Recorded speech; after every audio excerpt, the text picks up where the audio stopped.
Paranormal Karen, she's so spooky. Paranormal Karen, funny too. Paranormal Karen, she's so spooky. Oh, and did I mention she's funny too? Yeah, cha-cha-cha. Hey folks, it is September and I got so far ahead of my podcast. We're in July and this is airing in September. So good luck with all those months in between there. Have a great episode today. Don't forget to sign up for the Patreon at Patreon/Rontowski, whether you want extra episodes of Paranormal Karen, what's going on in Utica, or if you want to learn tarot or psychic development, all that goes on there with all different levels. But today, and don't forget to come see me at Zany's the Halloween weekend. I'll be at Rosemont and Chicago. Check the website, which one I'm at which. I'll be doing the psychic stand-up show, and I'm so super excited about that. If it is September, I believe I'm in Vegas right now, so maybe you're coming to see me at the MGM. Okay. So today, one of my favorite people, and I interviewed her, I think it was last year, Laura, wasn't it last year, 2020? I think it was, I think it was December. It was just after Christmas or something. Yeah. Yeah. So I think it was was it 2021? I don't know, but everybody went bananas as they should. And then just recently I did your video cast and we got talking so much and we were like, you got to come out again. We just got to chit chat and be girls and talk about dead people. 100%. And I'm down for it. That should be a t-shirt. We're just going to be girls. Talk a lot and talk to the dead. I'll think of it. It's got to be 3. It's going to be a 3. All right. So first of all, you have a new website, right? Yeah. Well, I launched I kind of have to keep up with my work. I feel like my work has its own legs and I keep up with it. And it's gone from being, my work, my one-on-ones, my sessions to being an academy and a school that I'm running.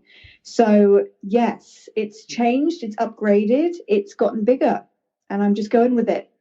Wow. And your website is the Laura Bird Academy. That just sounds amazing. Yeah.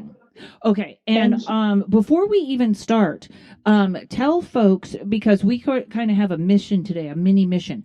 Tell folks like when they go to you, so there's readings and then is there online classes and stuff like that? There is. So I have a school, which is the School of the Shadows, which is basically witch reclamation, where we go through classes of past life regression, childhood therapy. We do karmic clearings. And in between that, I do one-on-ones with those individuals. So basically reclaiming the witch within. We're going through and we're clearing any karma from past lives that would stop you from tapping into your powers, tapping into your psychic gifts. And it's about a 6-week course. So that's the main school that I run at the moment. I am teaching a few tarot classes here, there, and everywhere as well. But the main one is the academy. It's the Witch Academy, basically, which I love doing. I love pulling women through that. Yeah.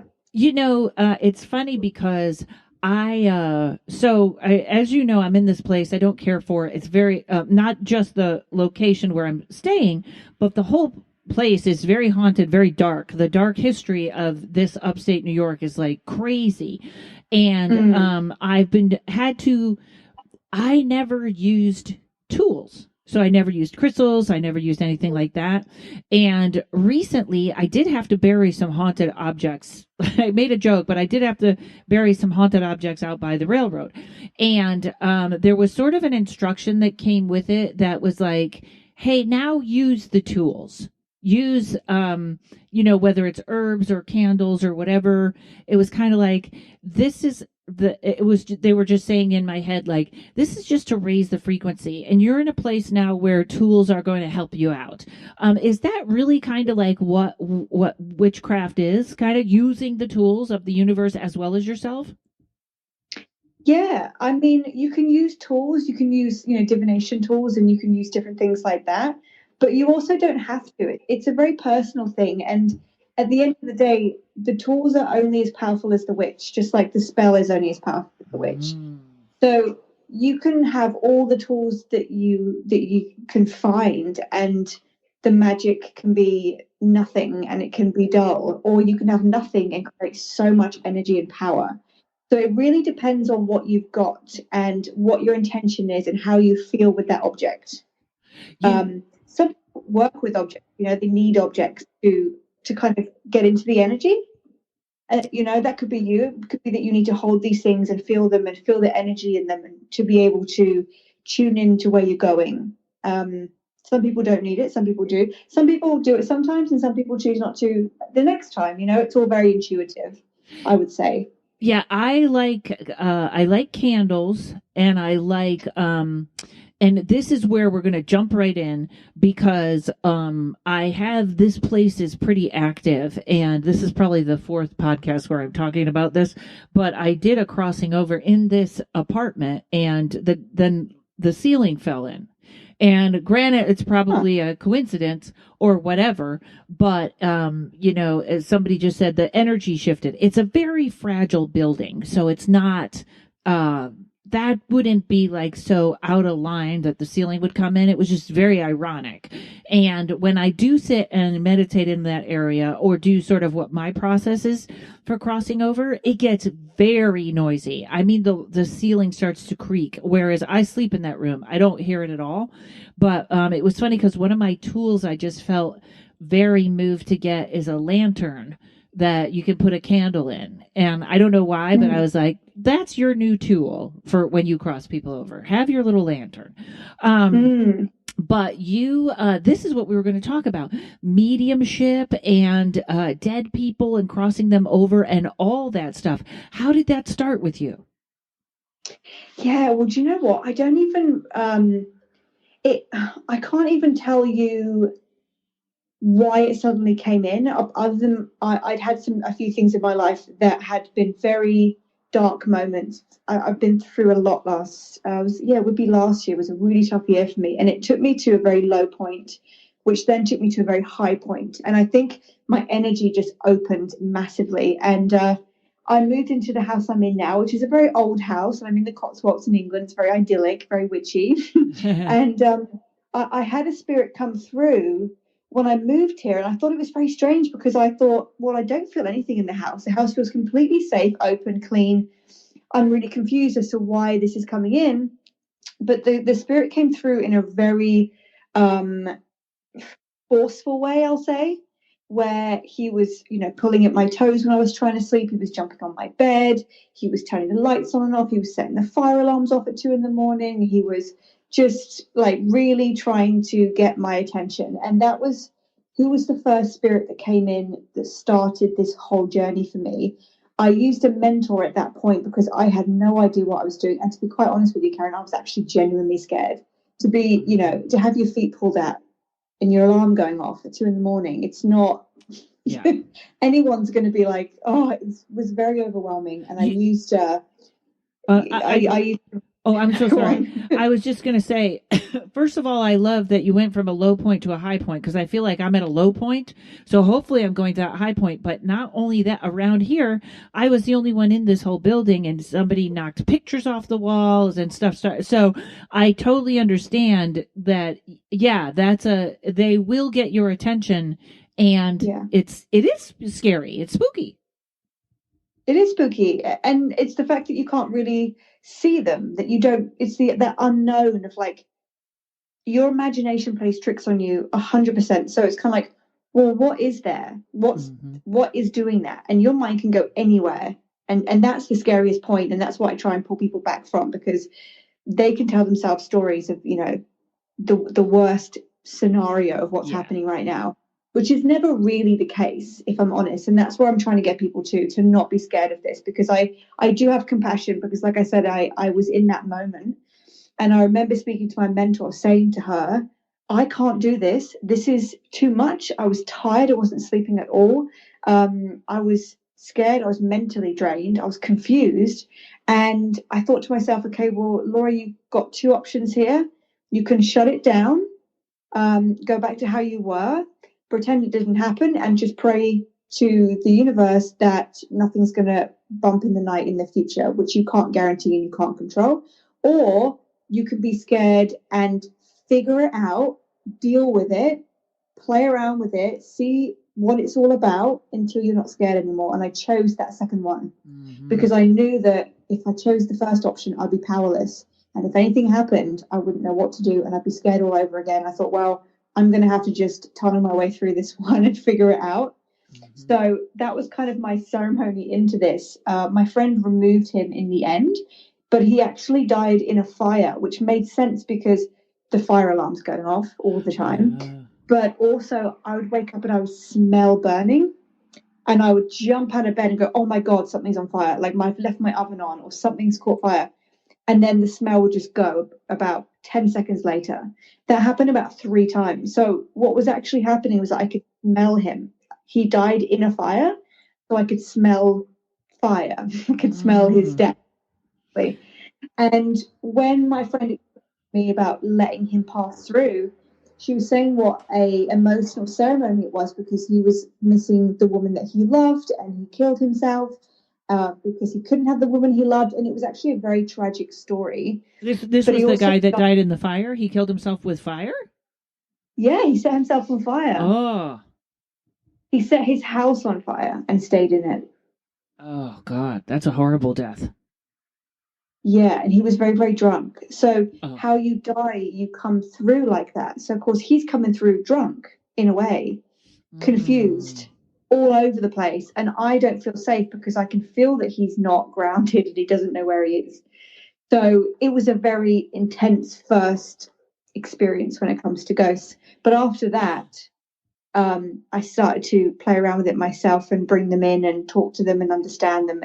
And now it's like second nature. It doesn't scare me. It doesn't bother me. I actually feel very honored to do it. Yeah. But yeah, that first time, same with you.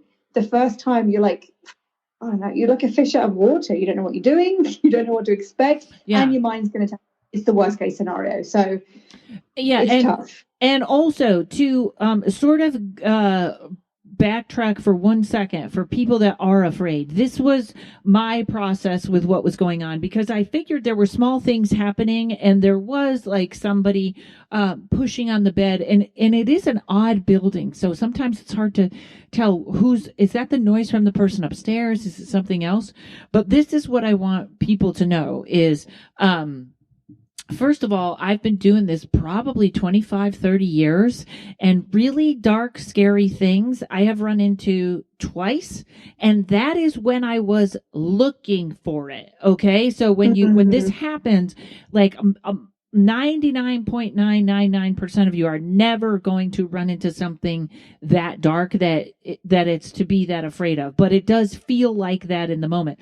Actually, yeah. Because of this area and what's going on, I have a flashlight that's a black light, and that will usually get, even if you have something that dark around you, if you can kind of get it in the beginning when you have that feeling, anything, black light, red light, that kind of stuff, lavender oil I burn all the time, frankincense, incense all the time. You can kind of get things before they get started. So just that as we're saying not to be afraid of that part, but yes, it is weird, and it is weird because well, anyways, so when you said it kind of came through, was it clairaudient, clairsentient, clairvoyant? How did you know like who you were speaking with, or your mentor taught you who you were speaking with?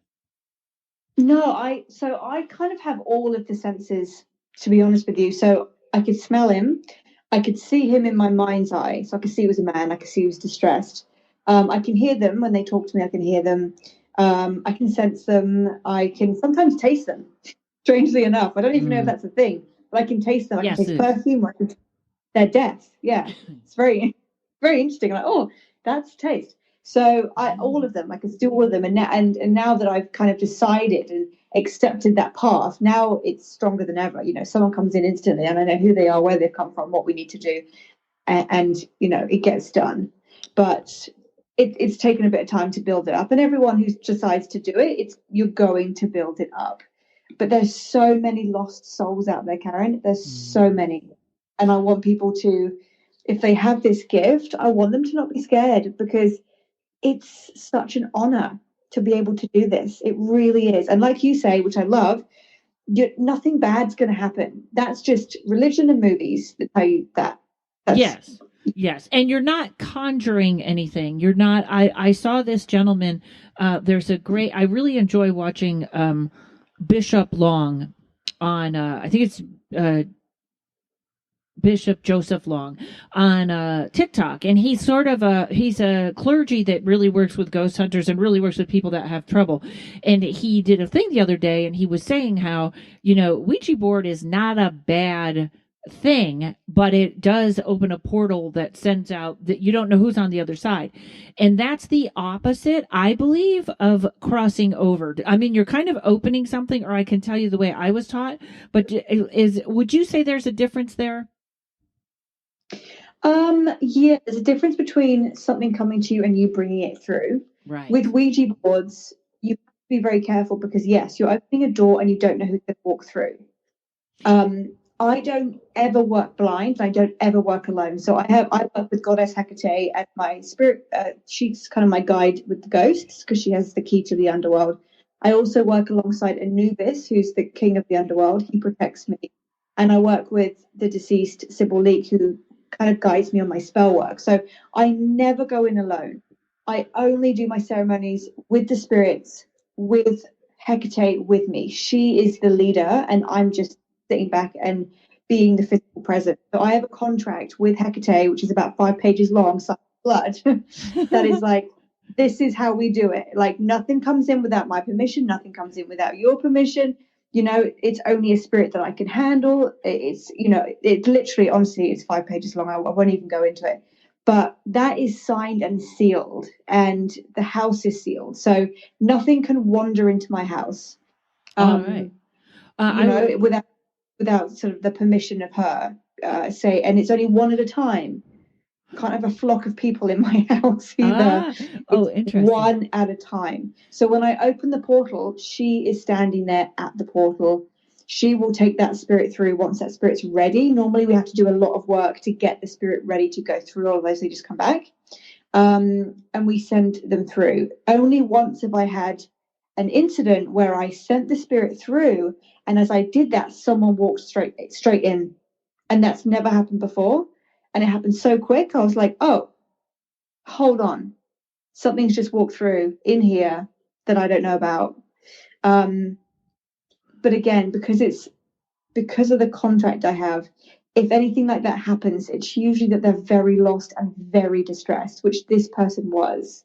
Okay. So it's about having leniency and compassion and understanding that these spirits are lost and confused, and just gone from having a body to not having a body, and they haven't fully got into the light, and they are so absolutely confused. And to have compassion for them and understanding, such a gift, because that's where the magic comes from. Right. Okay, I have about 10 questions that are already lined up. So let's take our little break and come right back and pick that right up where we left off.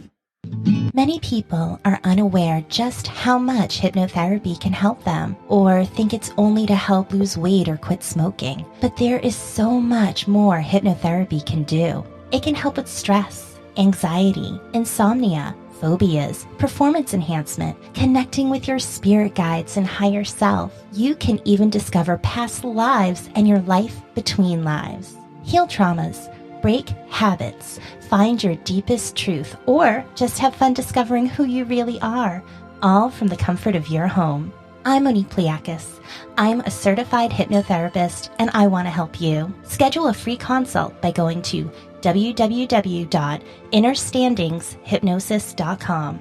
That's INNERSTANDINGSHYPNOSIS.com. Innerstandings Hypnosis. Find your power and ignite your inner light. All right, we're back. Okay, so it's funny because just before you told that story, when you said something came through, so you opened the portal, I was always thinking these are a one way. The way I was taught by a shaman is she said to almost bring down an elevator of light and then have them step in the elevator. And of course, beforehand, ask them, is there anything they want to declare, or, do your little ritual with them there. Then they step in the elevator, the door closes, and they go up. So so when you see a portal, it is a two-way portal, or like, am I getting that wrong? Or you have a one-way portal and somebody else just zipped through, they came back into your apartment? Yeah, well, normally it's a one-way portal. I open it up, I let them through, and I close it really quick.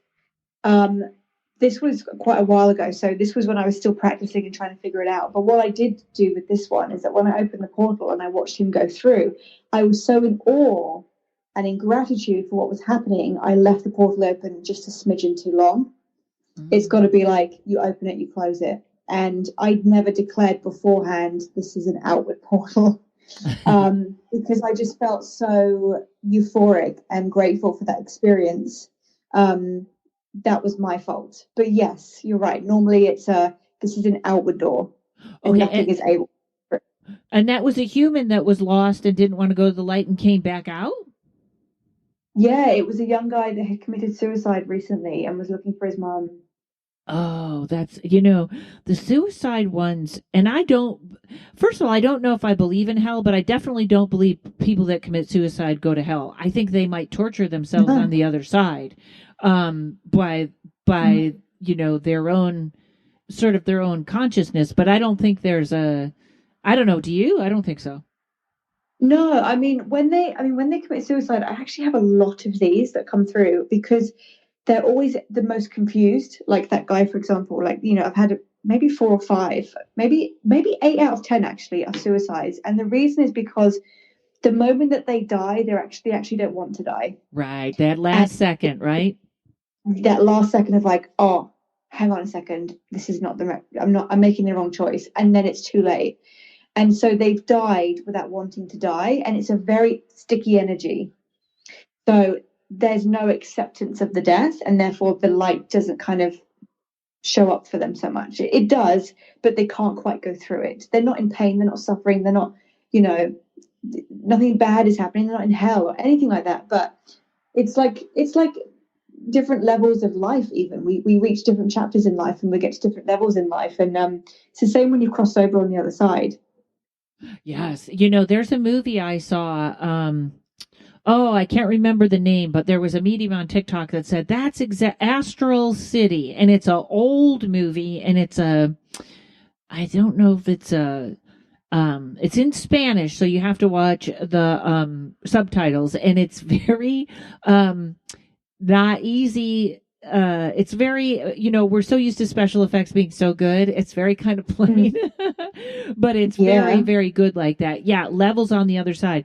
It's so funny because I just heard someone say, people that choose not to have children in this life, it's because they're done. They don't have to come back again. And I was like, oh, please tell me that's right. Please. You know what? I've heard that too. They say that you no longer have any karma if you don't have children. That's what I don't personally believe it. It doesn't. It seems too simple. It seems too simple. True. Yeah. It seems like you might be wrapping up something, but I don't know if everybody without kids is done.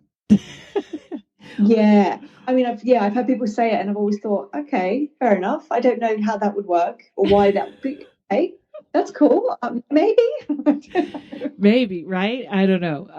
That would make Mormons will be back for a long time having 10 kids, and those Catholics having 10. Maybe the more kids you have, the more that you have to come back. Like kids are punishment. I can go with that. Now. Now, let's go back to Heacate, because this stuff, and Anubis, I kind of, Tommy told me to start reading and looking into, Anubis, right? Anubis. I call him Anubis. Yeah. Anubis. Yes. Thank you. He's my new screensaver, and he's holding a stick. And to me, it looks like Anubis at an open mic, because it looks like he's got a microphone in his hand, but obviously, he's also my screensaver too. Yeah. Well, I just added him. I don't know a lot about this. I always let Hmm. my friend Tommy guide me sort of when he says, look at this or read this. Then I kind of go. He said Anubis and Thoth are very, he described them sort of as kind and fatherly, good ones to just think about and sort of learn about. Mm. So I like that. It's funny you mentioned it. Now, Hecate, I hear it all the time, and she's a little bit rougher, correct? Um, you wouldn't want to cross her, Right. 100%. She's not rough in the sense that we would think of it in human terms, but she's extremely she knows who she is and she knows what she wants for sure. Okay, so uh, did you sense her energy or did you know who she was before? How does one align like this? And I know it's easier than I'm going to make it with these questions, but I feel like I love a how to, like one, two, three. You know what I mean? yes. Yeah, well, I don't recommend people go knocking on the doors of spirit guides and things like that. I don't advise that, but they do, if they want to work through you, they will come to you. So I started to just, yeah, like kind of same with you and Anubis. Like I started hearing her name around and I thought, I don't know who that is. And then when I realized she was the triple goddess, I was like, oh, okay, well, I have heard of the triple goddess. And okay, I understand that. And then I started doing more research. And then she came to me in a dream once and started talking to me, telling me that she wanted. Do you know what? I forgot this happened. So this is a good reminder to me. She came to me before the last podcast we did. We're talking like October, November.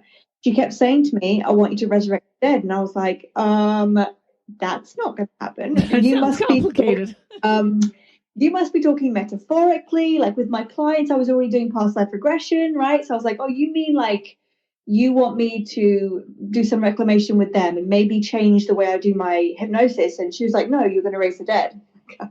I don't know. I don't know. So I did not claim that. I didn't claim it. It scared me.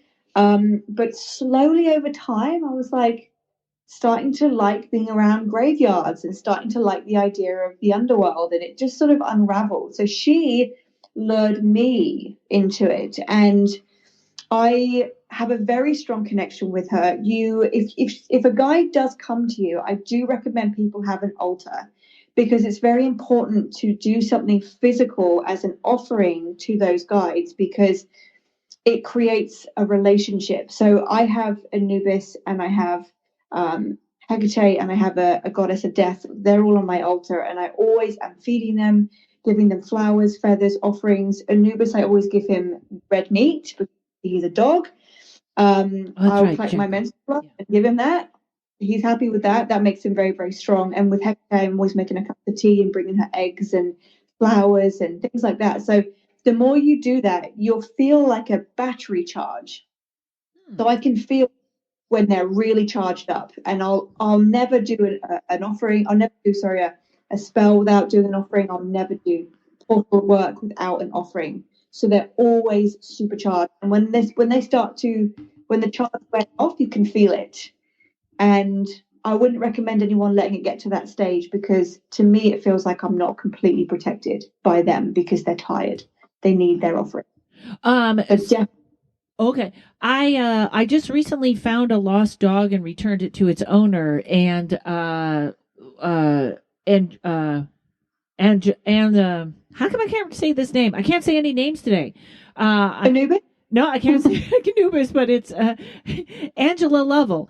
Angela Lovell said, if you're finding lost dogs, that means Hecate's looking for you, or something like that. You're supposed to connect with. Oh, Is that true? I've not heard that, but that just gave me goosebumps. So I'm going to go with, yeah, something's there. Okay. I wish I had the dog. The dog was awesome.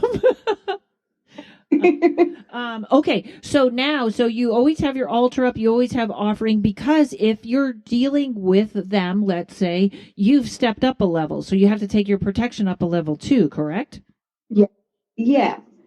So protection from them, but also mindset protection, because protection is mindset as well. It's like, I'm safe, I'm okay. So that has to step up a notch, but also knowing that they're always charged. Because my house does have spirits in it, and I'm more than happy for that. I don't mind it at all. I chat to them, and I ask. They always offer me something in exchange. It's never free.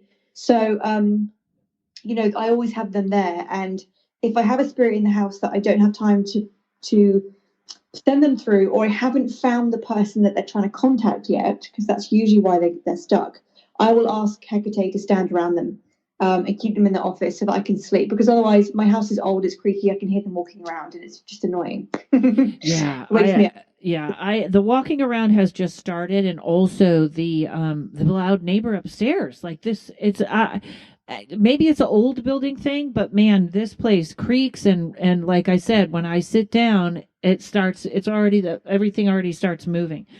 You said in there Yeah. protection from them. Did you mean protection from Hecate and Anubis? Yes.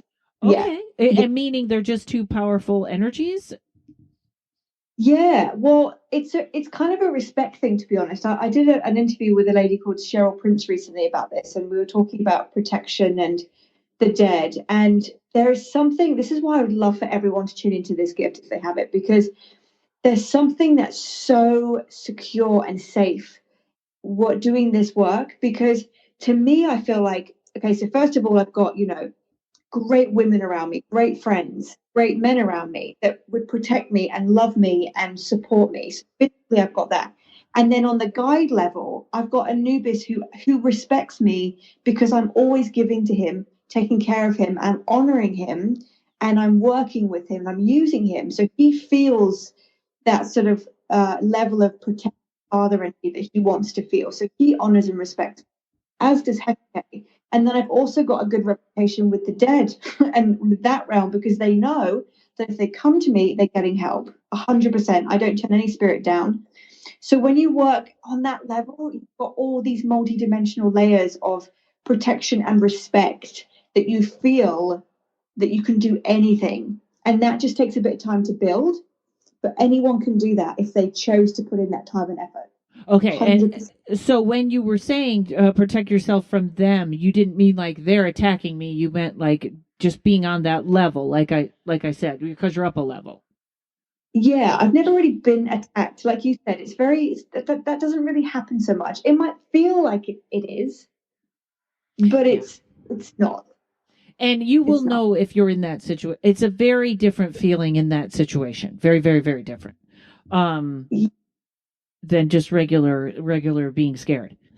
So, when a spirit comes to you, do they often say, "Can you contact my girlfriend? Can you contact, like, tell me, have you had anything like that happen?" Yes, they always ask me to contact someone in some way, because there's either I'm like, like in movies, there's unfinished business. That's real. That's And that's a actually a thing. motorcycle, people that So, live by. Okay. okay. Yeah, so there's normally someone that they need to say something to, someone that's not let them go, someone that they feel they need to apologize to or say something to. So yes, there's always someone to contact. So I've always had to do that with every ceremony to send them through. Otherwise, they won't go through. They just won't. Do you have a story with that? Like you found someone out of the blue and was like, "Hey, so and so showed up and wanted you to know this." Yes, I have lots of stories like that. The most recent one was actually, so I do my Instagram lives, so the ghosts know that I do that. So they queue up ready when they know I'm going to go live. It's quite cute, actually. It's very sweet. They've got like a queue down my hallway. So normally they come through actually with that, with the people that my followers and subscribers. So what happened last time was someone actually came through. It was someone else, a gentleman, someone's uncle, and someone emailed me afterwards and said, "Was that my dad?" And I said, "No, this was something else. I could feel it was." I said, "No, we found the person that was connected to that. It wasn't your dad. I'm sorry. I'm really sorry that you lost your dad." That same day, that man came through.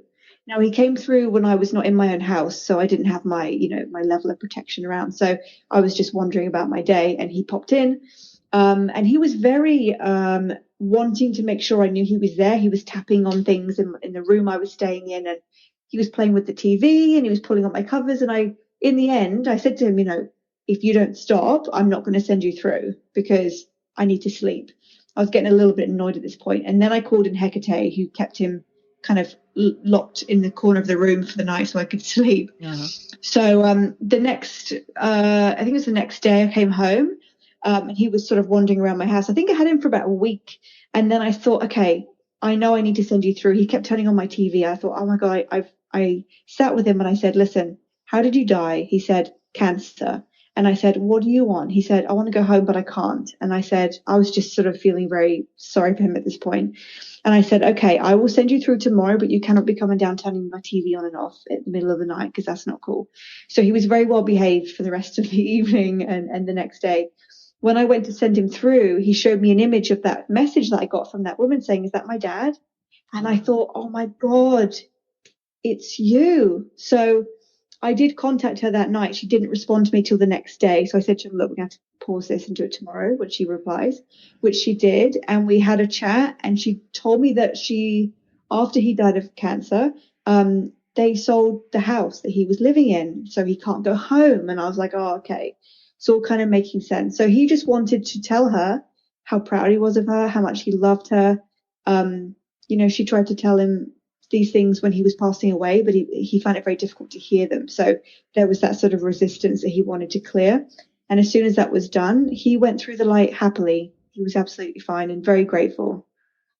What awesome. Oh, that's so great. So it wouldn't be, there was a very strange story a friend of mine told me years ago. That is, this would be called kamikaze mediumship, or where somebody was an artist, and he had, all of a sudden people were showing up in his apartment, like visually 3D.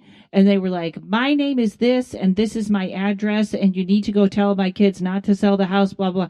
Like, it was details and phone numbers and addresses. And it turned out he had copied a voodoo symbol by mistake and hung it. He made it as a piece of art and hung it in a tree. And he literally opened a portal where, like, my friends had to close it, but they were like, it's like when you're interviewing someone, you have to know every detail. Like, this guy didn't think about that at all, but it must have had some sort of power behind it, because he had to make phone calls. Like, it was weird, but I love the organic way it goes with you, because that other way is a little bit bizarre. Yeah, well, do you know what? Because you've reminded me now. So when the fire guy, when he came through, so this is what I had done. So this is a similar story. You know how I used to do my vagina paintings? I haven't done any for a while, but I would do my pussy paintings because that was a portal. And what I did was I painted my own self on a huge canvas. And the second I painted it was when that guy came through. And I had to keep it covered. Otherwise, I would have the same experience. People would come in and go, tell my daughter this, tell my son this, tell my uncle this, all the time, and pulling on things and pushing things and knocking things over. So I did the same thing with my own painting. But the interesting thing was, so when I open my portal, I actually use my own vagina as a portal. I'll open my legs and I'll bring the light open. I'll bring the light out and I'll walk through it. That's how I use a portal. Oh, that's so when I that's great. Painted it, like when I painted it in the physical, I had the same thing. I had to burn it in the end because I couldn't handle it. It's too much. That's very interesting because there's so much there. Okay, hold on a second. We're going to come back on the other side because this is all tying together so beautifully. Okay, hold on, folks. We'll be right back. Hey, everyone. This is Lindsay Pandia, and I'm a recovering psychologist. I have over 20 years of experience in the mental health field, but I realize there's so many limitations. I know there are quicker ways to unlock someone's healing potential and traumas, so I stepped away from being a psychologist and took the scary leap to follow my heart and provide spiritual healing full-time. I believe I have a unique perspective that can help you also step into your full potential. I provide one-on-one healing for trauma through shamanic practices, inner child work, shadow work, and so much more. My Inner Child Workshop begins May 4th at 12 p.m. Pacific Standard Time and May 11th at 6 p.m. Pacific Standard Time. And all of the sessions will be recorded, so if you need to jump in after the workshop begins, just message me. I'd be happy to share them with you. You can learn more about what I offer and connect with me on my website at intuitivepsych.com. That's intuitivepsych.com. Join me and let's go play with your inner child and see how we can transform your traumas into treasures.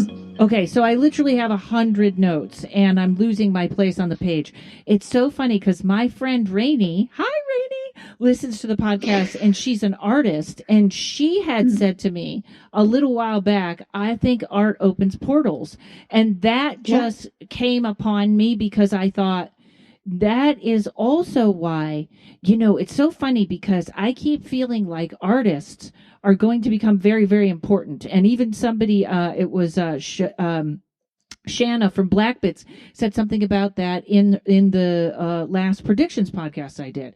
And I feel like maybe this is why. Like there's like I said, they're going to be the 3D printers of the future. But I kind of feel like this has something to it also. I wonder if because I just find that's really great with the art like that and the portal. That's funny with the voodoo. And now I put those two together. I didn't even do that. I didn't even get that that's how you got there. And it was exactly right. Do you know what? I'd forgotten. I'd completely forgotten that story. Because once I burnt the painting, I was like, okay. So I felt like I was in control, because when I had that painting, it took me a minute to figure it out that was what it was, because I'd sold over 100 pussy paintings. It was not like suddenly, they were all doing that, but because I'd painted my own, which I didn't realize was my portal to the underworld. I didn't understand what that meant. And so when I painted my own, that was when he came in. And once we'd sent him on his way, I was like, fuck, I've got to cover this painting up. I would just hang like a cloth over it, and then the house would be peaceful. And if I sent someone through, I would pull the cloth off, send them through, put the cloth back down. But then, of course, after a while, I thought, this is tiring. Just having it in my house is tiring. And I don't want to just have it covered up. It just seemed very pointless. And it was huge for my house. So I decided to cut it up and burn it. And when I did that, Heacate came through to me and was saying about the devil's mark with women, because that's how they found the witches, right? They would find a mark on their body and accuse them of working with the devil. And when I burnt it, she was saying, like, your own vagina is like the devil's mark. It's how you actually connect with the underworld. And so after I'd burnt it, I felt like I just had more control. I can tune into what comes in and what goes out without it being like that guy where, I do still get that. If I walk into a supermarket, someone will come up and go, oh my God, my daughter works behind the counter. Can you please tell her that she needs to leave her boyfriend? I'm like, no, I can't do that. That's not my place. That's not my job. No. But in general, I'm in control. Yeah. Okay. That's a great, actually just sounds like a great tool. It's so funny because, I don't want to say I'm not an artist because I'm trying and I'm learning, but it's so funny because I just bought these for people that use Procreate. I just bought these 3D, they call them brushes. So when you're using your iPencil on your iPad, everything, sometimes you can get them where they look like hair or they look like a design. I got these 3-dimensional ones and I can't stop using them where the line looks like it's almost like a glob of paint that's bubbled, or it's very interesting that all this at once, that a 3D portal, maybe that's if you do that and you it's a good way to start and have your own way of shutting it and opening it. I think that's what I did with the lantern though. You covered it? No, you used it as... I think I brought it in, the candle goes in, then the candle is out. But I think in a weird way, I'm making my own portal with the lantern. Right. So maybe when you light it, the portal's open, and when it's not lit, it's not? It could be. I think that you're helping me figure that out, because I don't know why, but I was driven. I was like, before my readings, I was like, you got to go really fast and get a lantern. And I was like, okay. So I went and we have this is so crazy, but maybe I should have got a new one, but we have the most magical thrift store that is right around the corner that I go in my mind, you know what I need? And it's always there. No matter what I'm looking for, it's always there. And there they had one perfect lantern. that was actually made Just out for of you. a mason jar. It's really interesting lantern. Okay, and so I guess I started doing that inadvertently. So you said, this is very interesting. You said someone not letting them go, and Yeah. I heard a medium on, I think it was Coast to Coast AM, and someone asked her about Marilyn Monroe, and she said Marilyn Monroe just says, "Will you let me go? Will you leave me alone? Will you let me go?" And I kind of thought, oh, that's interesting.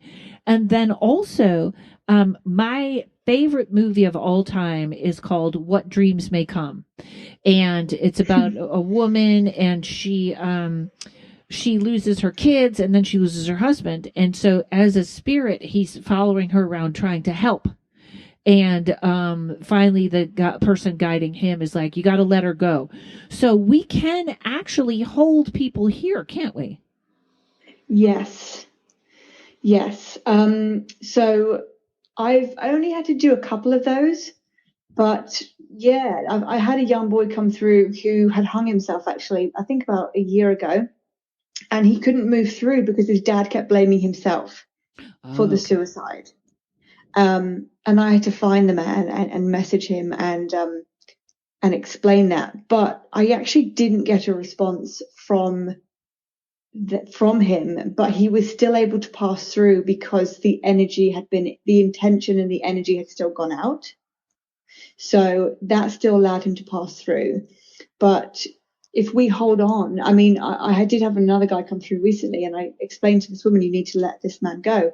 And she absolutely refused because she believed that if she loves him, she should always hold on.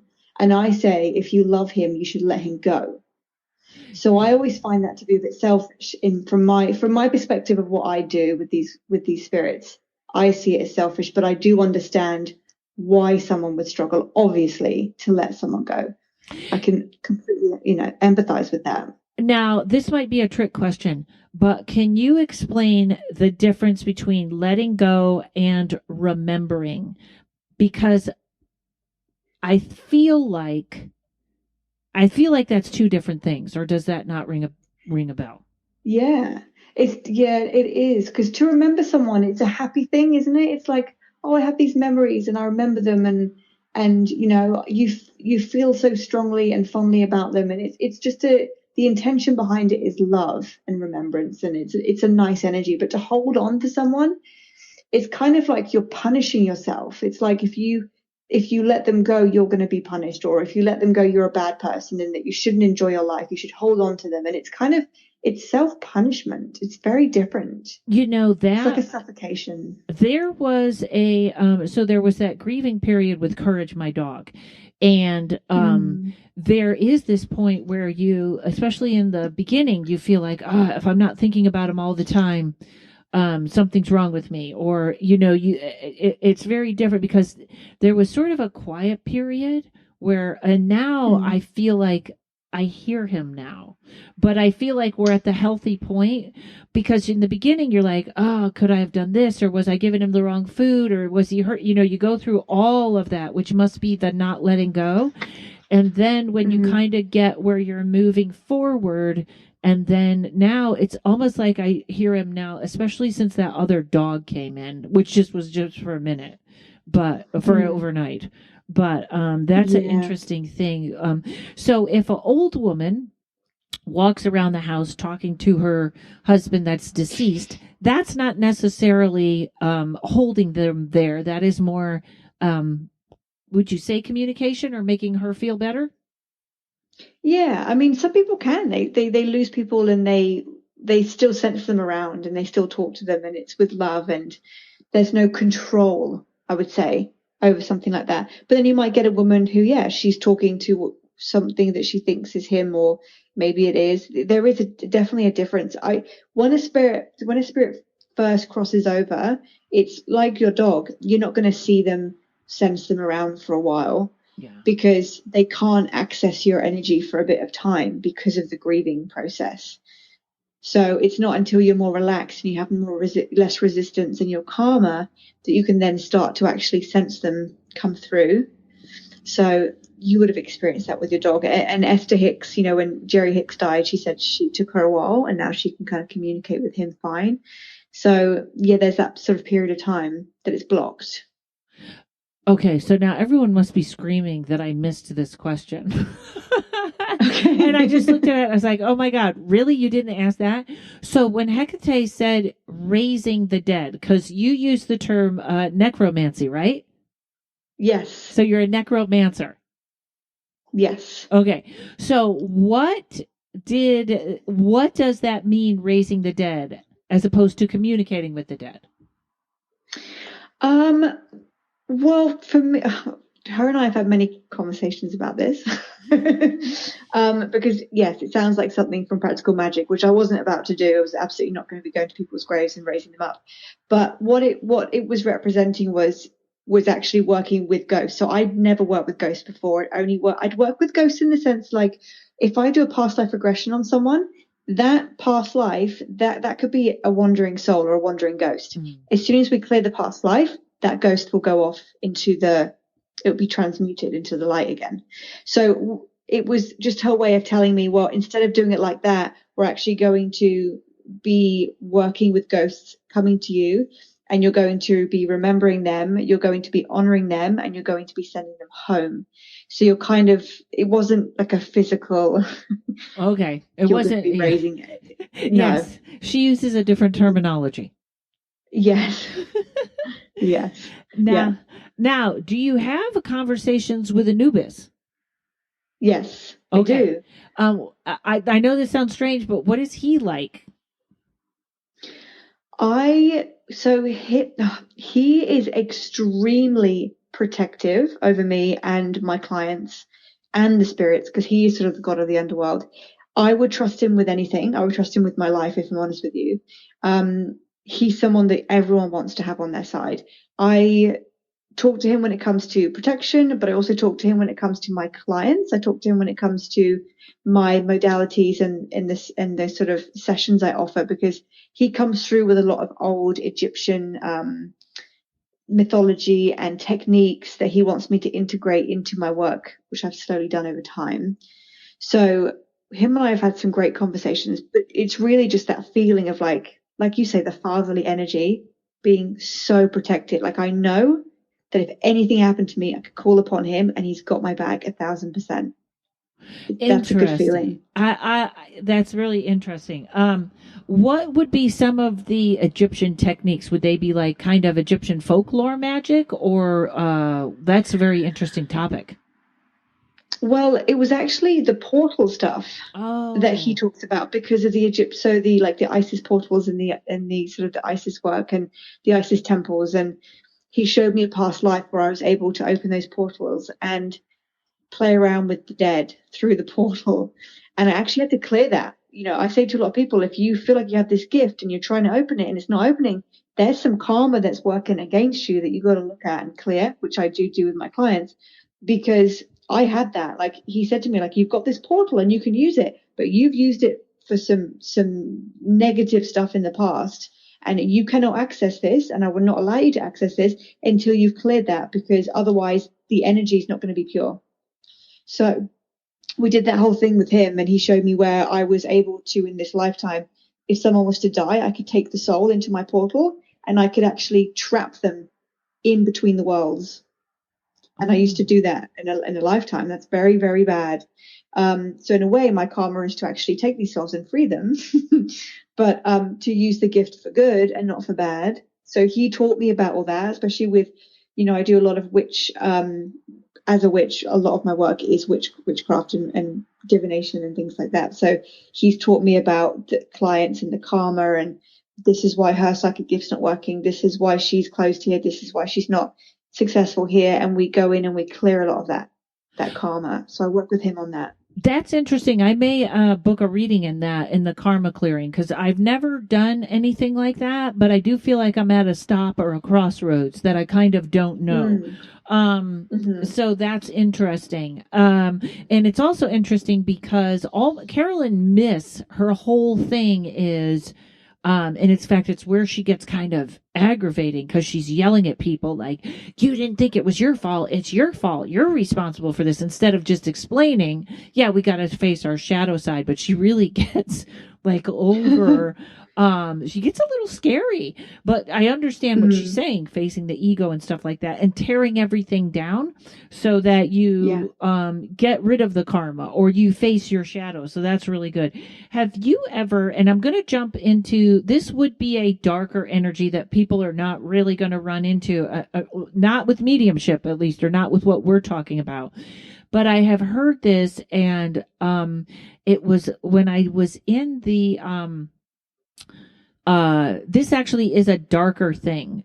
But when I was in the tunnels in Portland, there was something there called a soul keeper, which is something that convinces the souls that they own them or they can't cross over.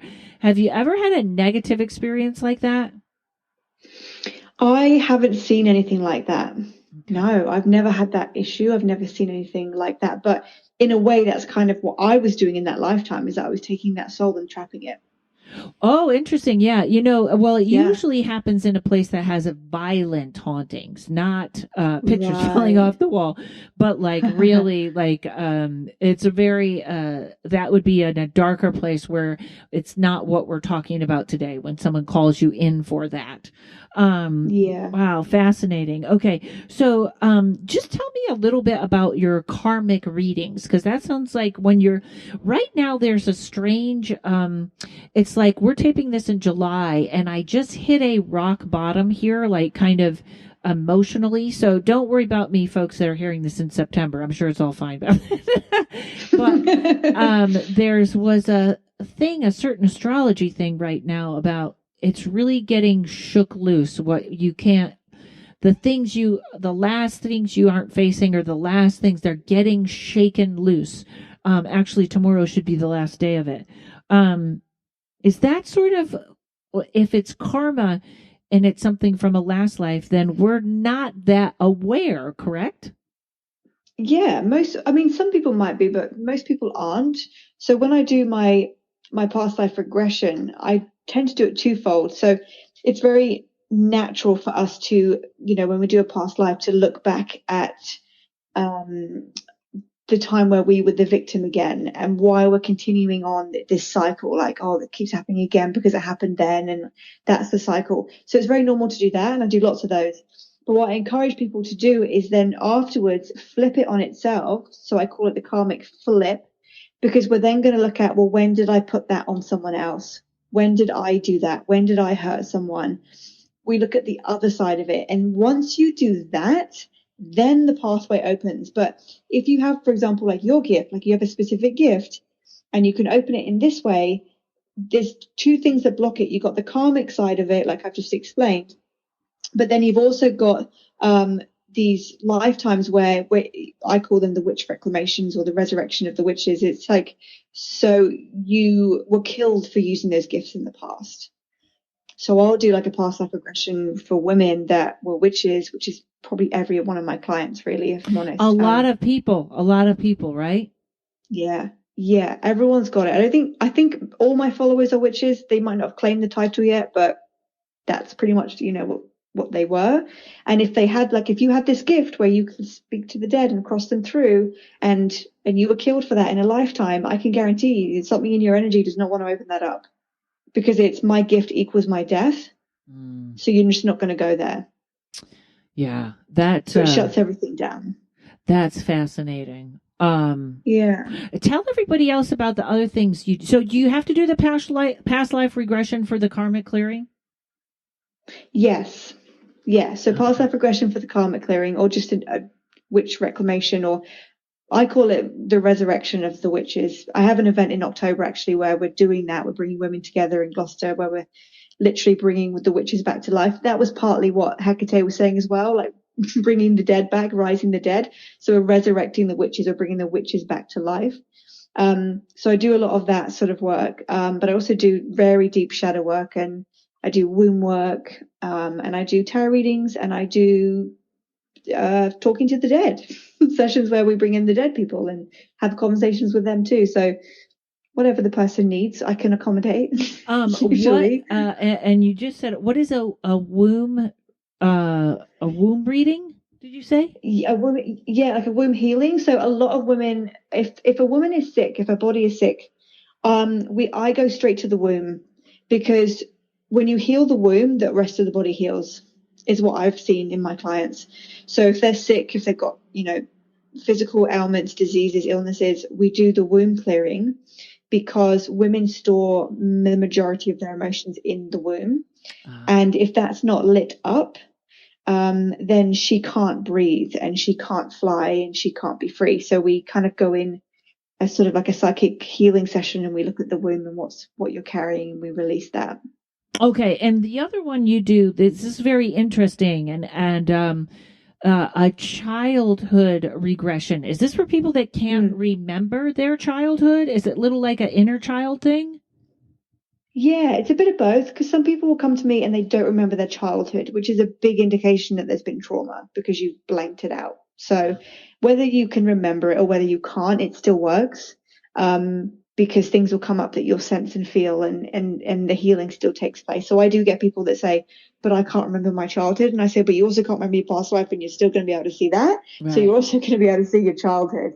It's a little bit scary for people sometimes, but I like to think that I hold a very sacred space for that person to feel safe to kind of go in and explore that. Well, you know what it is too. And I just talked to someone with something about this. And I like now that there's integrated ways in therapy to go at this.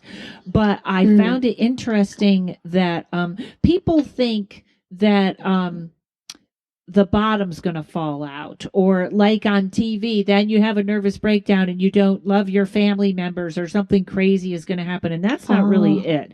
Or I'm going to hate my parents because this happened and I didn't know it. Like, they really think life is going to the bottom's going to fall out if they remember, I think. Yes. And it's actually the complete opposite that actually happens. I mean, you might feel like you hate your family or your mum or something for a few days afterwards, because and it's not because you've been shown something that now you're going, oh my God. It's actually because you already believed that. You just weren't aware that you believed it, and I pulled it out for you to look at. So nothing's coming out that's not already just sort of in there. You just might not be aware that it's in there. And for some people, it's the opposite. Like, they should actually have some anger towards what happened to them, and they don't. They sort of bypass it and go, oh, I had a great childhood. Well, if that's the case, then why is all these things happening to you in your life? Like, a lot of people don't actually see the reality, because their survival mechanism, their coping strategy was either pretend it's not happening or hope that everything's going to be okay. Or make friends with the aggressor. Yeah. Yeah. That's interesting, because I used to say that all the time. I used to say, what a great childhood I have. And not that now, I'm not, there's a lot of people that really feel like they're victims of their childhood. And I'm kind of like, no, that's not it, or it's not it anymore. You know what I mean? But I do remember like sort of having that veil of, no, everything was great. It was great. Which is huge denial, and I don't know how many good childhoods there are. It's funny because Carolyn Missick talks about how before the 50s, nobody was asking, like, did I have the father from My Free Sons, or did I, you know what I mean? Like, there was all of a sudden this TV thinking that parents were perfect on TV. Why don't we have those parents? Which I kind of agree with, but anyways, Laura, always so fantastic talking to you. So it's the Laura Bird Academy, correct? That's the one. I am on it, and it's beautiful. Your site is, everyone go to the site, even just to see how beautiful it is. Thank you. I worked very hard on that. I love building websites, and I had a lot of fun with that one. And I had a beautiful woman photograph me as well, which was fantastic. And is that a tarot deck that you made that I'm looking at on here? Yes, I have my own tarot cards. They've been really popular, which is amazing. Yes, I made my own tarot. You can buy them on the website. Yeah, they're quite beautiful. They're really beautiful. Wow. You're just amazing. Thank you for coming back on, Laura. Thank you for having me. It's always a pleasure and an honor to do these interviews with you. I'm really grateful to have the time to speak to you and get the energy rolling, and Yes, Having a goth. absolutely. And everybody go to Laura's website, because also your prices are very reasonable. Thank you. And I think so. yes, I know some people that are like 4 times what you are, and I have half the confidence in them. So Yeah, I get that. I have to dabble with like, it's got to be enough for me to feel I'm Yeah. respected, but also reasonable that people can actually achieve, paying for a session or a mentorship, Yes, and a mentorship is a little different. That's when you can get a little. I didn't see the mentorship prices, but I was like, oh, her readings are great. I always feel like that. Like every once in a while, my friend says that does my website. She says once you feel burnt out, like you're like, I don't want to do this anymore. She goes, that's when you raise a little bit, and she would like me to raise it more, but I raised it like $10 when that happens. But I am trying to get my Patreon going so I can do fewer readings, because I have sort of put my life together in a overly workaholic way. So it's shifting though. It'll do what it's supposed to do, 100%. Yes, it will. All right. I love you, my friend, everyone. That's Laura Bird. And thank you for listening. We'll see you next week. Thanks to Mike at Uno Rising Media. And everybody have a great week. Paranormal Karen.